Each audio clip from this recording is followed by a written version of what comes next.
Hello everyone, स्वागत है आप सभी का टीए स्टेट एग्जाम्स में। और आशा करता हूँ आप सभी बहुत बढ़िया होंगे। आपकी जो स्टडी है, आपकी जो टाइपिंग है, आपकी जो जो भी आप तैयारी कर रहे हैं जिस किसी एग्जाम के लिए, आप बहुत अच्छे से कर पा रहे होंगे। मैं हाजिर हूँ आप सभी के सामने एक बहुत ही प्यारी सी अपडेट के साथ। अपडेट आपके सामने रहेगी। हम लोग डिस्कस करने वाले हैं आज की क्लास में जो भी साथी हैं बीएसएफ एचसीएम एंड एएसआई परीक्षा की तैयारी कर रहे हैं, उन सबका फिजिकल हो गया है। टाइपिंग से रिलेटेड यहाँ पर एक लेटेस्ट अपडेट देखने को मिली है हम लोगों के लिए। टाइपिंग में बेसिकली बैक स्पेस का यूज होगा या नहीं होगा, इस टॉपिक पर हम लोग चर्चा करने वाले हैं। थोड़ी सी चर्चा करेंगे आपके एग्जाम से रिलेटेड और थोड़ी चर्चा करेंगे एग्जाम और टाइपिंग से रिलेटेड। अब क्या आपको रणनीति अपनानी चाहिए जिससे कि आपका फाइनल सिलेक्शन देखने को मिल जाए। पहले ही इस एग्जाम में या भर्ती में कह सकते हैं कंपटीशन बहुत कम हो गया था। रीजन क्या था वो हमने पहले भी बताया था। अब यहाँ पर एक और चीज आपके सामने निकल कर आई है टाइपिंग से रिलेटेड। हालांकि ये एक आईटीआई का रिप्लाई है और अब तक आपको ये चीज पता चल गई होगी, और नहीं पता चलिए तो सुन लीजिए, देख लीजिए, समझ लीजिए, ठीक है। और आरटीआई हालांकि मैंने कह सकते हैं मैंने अप्लाई नहीं किया था, बट ये बीएसएफ के द्वारा ही ये आरटीआई का रिप्लाई दिया गया है यहाँ पर, ठीक है। यहाँ पर एक कैंडिडेट के द्वारा कह सकते हैं एक व्यक्ति के द्वारा ये पूछा गया कि टाइपिंग में बैक स्पेस का यूज होगा या नहीं होगा। ये पूरा उसका परफॉर्म आया। हालांकि ये पूरा सब कुछ हम लोग पढ़ेंगे नहीं, बट इतना समझ लीजिए यहाँ पर हम बात कर रहे हैं किसके बारे में।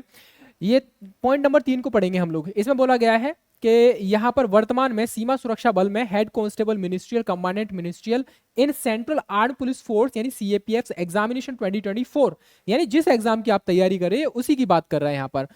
इसमें बोला गया है सीधी भर्ती हेतु कौशल परीक्षण यानी कि जो आपका स्किल टेस्ट है उसके बारे में पूछ रहा है। स्किल टेस्ट के बारे में पूछ रहा है। यहाँ पर बैक स्पेस का प्रावधान नहीं है। अब आप बोलोगे भैया 2023 में कि ये तो था बैक स्पेस का यूज कर सकते थे, लेकिन 2023 अलग था। अभी क्या है, 2023 में पहले केवल और केवल बीएसएफ ही अपना एग्जाम कंडक्ट करा रही थी और बीएसएफ में ही उसकी सिलेक्शन होना था कैंडिडेट्स का। बट यहाँ पर क्या है, बीएसएफ एक नोडल एजेंसी है जिसके अंतर्गत आपका CRPF, CISF, BSF, ITBP, SSB, ये सभी वैकेंसी के कह सकते हैं इन सभी फोर्सेज में हेड कांस्टेबल मिनिस्ट्रियल और आपके जो एएसआई हैं इनकी पोस्ट के लिए यहाँ पर बीएसएफ को नोडल एजेंसी बनाया गया है। तो कुल मिलाकर ये है, जब आप टाइपिंग करेंगे तो वहां पर आप लोगों को बैक स्पेस यूज करने नहीं दिया जाएगा, बिल्कुल वो डिसेबल रहेगा वहां पर बैक स्पेस, ठीक है। तो वही चीज है, आप हमारी पुरानी वीडियोस को उठाकर देख लेना। पहले से भी हम लोग बोल रहे थे कि भैया आप चाहे घर पे टाइपिंग करो चाहे किसी इंस्टीट्यूट में टाइपिंग करो, बैक स्पेस का यूज बिल्कुल भी मत करना, ठीक है। अब ये जो उन साथियों के लिए बहुत ज्यादा हेल्प मिलने वाली है जो बैक स्पेस का यूज नहीं कर रहे थे और टाइपिंग अपनी प्रैक्टिस करते रहे थे। लेकिन उनके लिए दूसरी तरफ दिक्कत हो जाएगी उन कैंडिडेट्स के लिए जो बैक स्पेस का यूज ये मानकर कर रहे थे कि हो सकता है एग्जामिनेशन हॉल में, यानी कि कह सकते हैं टाइपिंग के दौरान भी बैक स्पेस यूज किया जाएगा। ऐसा अब नहीं होगा, ये चीज क्लियर है यहाँ पर, ठीक है। पहली चीज, अब आपको कौन कौन सी बातों पर फोकस करना चाहिए।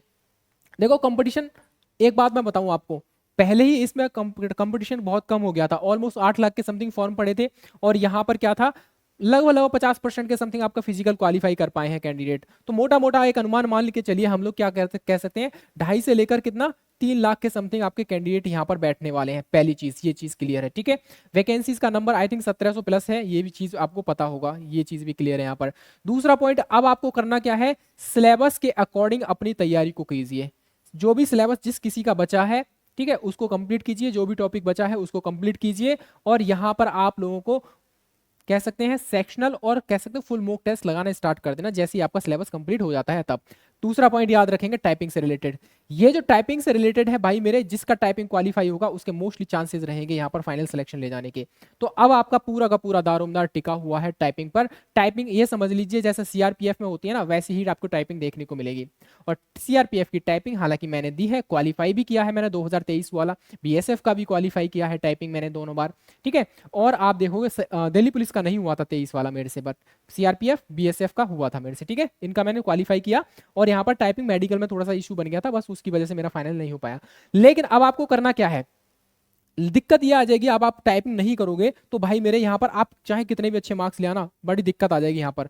अब मैं ये कहना चाह रहा हूँ आपसे, मैं ये समझ लीजिए कि आप जो टाइपिंग कर रहे हो उस टाइपिंग को और थोड़ा सा ज्यादा टाइम देना स्टार्ट कर दीजिए। जिस भाई की टाइपिंग, जिस बहन की टाइपिंग मान लीजिए 35 वर्ड 40 वर्ड पर मिनट आ रही है तो कोई दिक्कत नहीं है, बस एक्यूरेसी बनाए रखना अपनी, ठीक है। 40 वर्ड पर मिनट लेकर आ रहे हो तो एक्यूरेसी बनाए रखना, आराम से वहां पर क्वालिफाई कर पाओगे।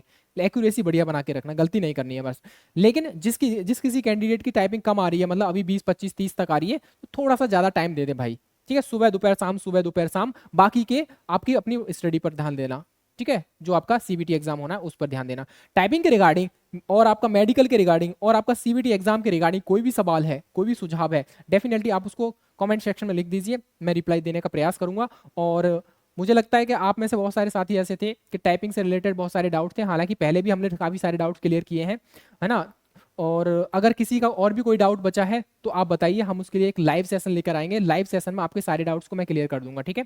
कल या परसों में, जब भी आप चाहेंगे, जैसे भी आप चाहेंगे, आज चाहेंगे आज, कल चाहेंगे कल, परसों चाहेंगे परसों, ठीक है। आप कमेंट सेक्शन में लिखिए आपके क्या सवाल है, टाइपिंग से रिलेटेड क्या सवाल है, मेडिकल के रिगार्डिंग क्या सवाल है। देखो भाई, मैं मेडिकल में बीएसएफ में भी मेडिकल में आउट हुआ और आपका सीआरपीएफ में भी मेडिकल से आउट हुआ 2023 वाली भर्ती में, ठीक है। मेरे 2 पॉइंट बन गए थे, पॉइंट क्या थे बने थे वो मैंने बता दिया था, तो मेरे पास थोड़ा सा कह सकते हैं एक्सपीरियंस रहेगा, तो मैं वो सारी चीज़ें आपके साथ शेयर कर सकता हूँ अगर आप चाहेंगे तो, ठीक है। एक लाइव सेशन लगवा लेंगे, एक मेडिकल के रिगार्डिंग और कुछ टाइपिंग से रिलेटेड सवालों के साथ में, ठीक है। चलिए, ये थी अपडेट, और पहली बार आए हो चैनल पर जरूर ज्वाइन कर लेना। और एक चीज़ मैं बता दूं, अगर आप सीरियस हो इस एग्जाम के लिए, तो अगर आपने हमारे पराक्रम बैच को ज्वाइन नहीं किया तो कर लेना, ठीक है। बहुत मिनिमम प्राइस में ये बैच है, ये सारी फैसिलिटी आपको मिलेगी। मॉक टेस्ट का थोड़ा सा इशू बन रहा है, अभी थोड़ा एप्लीकेशन में इशू आ रहा है, मेरे ख्याल से शाम तक या कल तक, बस कल तक का समय दीजिए। मैं आपको रोजाना ही बोलता हूँ कल या परसों तक हो जाएगा सही, कल या परसों तक, लेकिन अब ये क्लियर हो गया है, एप्लीकेशन बिल्कुल ठीक हो गया है, कोई दिक्कत नहीं आ रही है, कल तक आपका मॉक टेस्ट पड़ जाएंगे, ठीक है, सारे के सारे मॉक टेस्ट पड़ जाएंगे, ठीक है। तो जो भी पेड बैच वाले हैं, थोड़ा पेशेंस रखिए, कल तक का पेशेंस और रखिए, कल शाम को आपके सारे के सारे टेस्ट पड़ जाएंगे जितने भी हैं हमारे पास, ठीक है। आपको वादा किया था 10 मॉक टेस्ट देने का, 10 के 10 आपको मिल जाएंगे यहाँ पर, ठीक है। चलिए, और जो भी नए कैंडिडेट हैं जुड़ना चाहें तो जुड़ सकते हो 199 में, अभी भी पे करके, अभी भी समय है, आराम से तैयारी कर पाओगे आप लोग, ठीक है। पहली बार चैनल पर आए हो जरूर सब्सक्राइब कर लेना और सेशन को शेयर कर देना भाई मेरे प्लीज़, ठीक है। चलिए, जय हिंद, जय भारत।